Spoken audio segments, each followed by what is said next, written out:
peuple gabonais.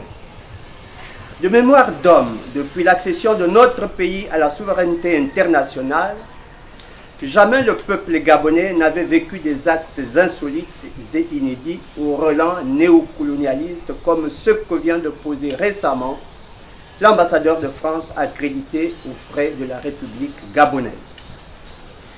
Ce diplomate, nostalgique du temps béni des colonies que chante Michel Sardou, semble avoir une autre lecture des temps modernes.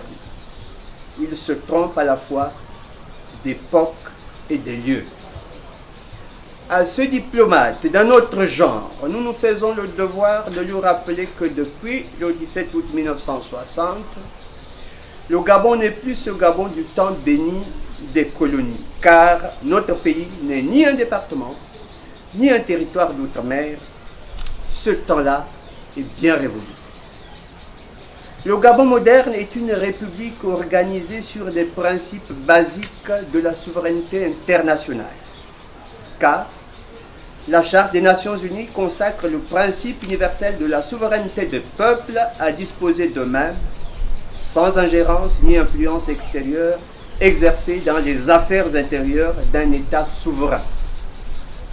Ainsi, en passant de quartier en quartier, de maison à maison, pour rencontrer les leaders politiques de l'opposition et leur dire, je cite, « Au Gabon, les institutions républicaines fonctionnent normalement.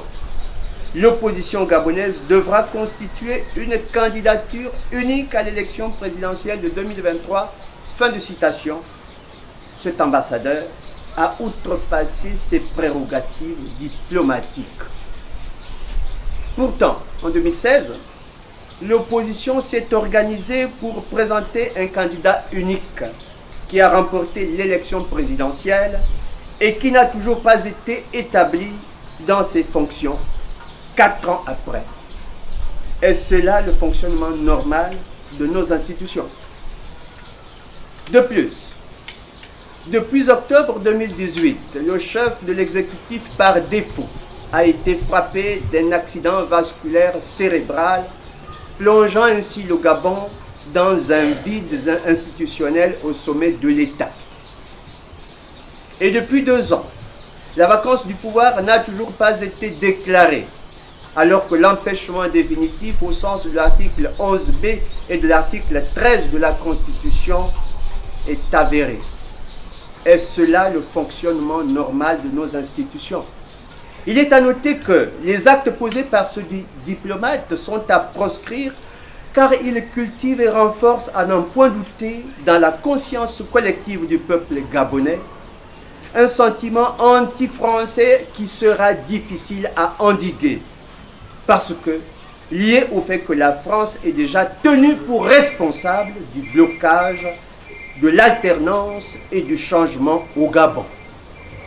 Étant donné qu'elle cautionne le maintien au sommet de l'État d'un usurpateur qui, au vu et au su de tous, a perdu l'élection présidentielle du 27 août 2016, et cela en dépit des résolutions de l'Union européenne qui lui recommandaient de résoudre la crise née du contentieux post-électoral de 2016.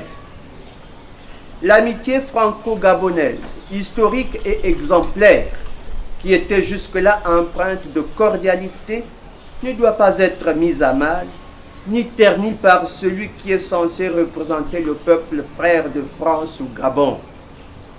Il ne doit et ne saurait être mu par ses desseins obscurs qui s'apparenteraient à des intérêts particuliers et personnels.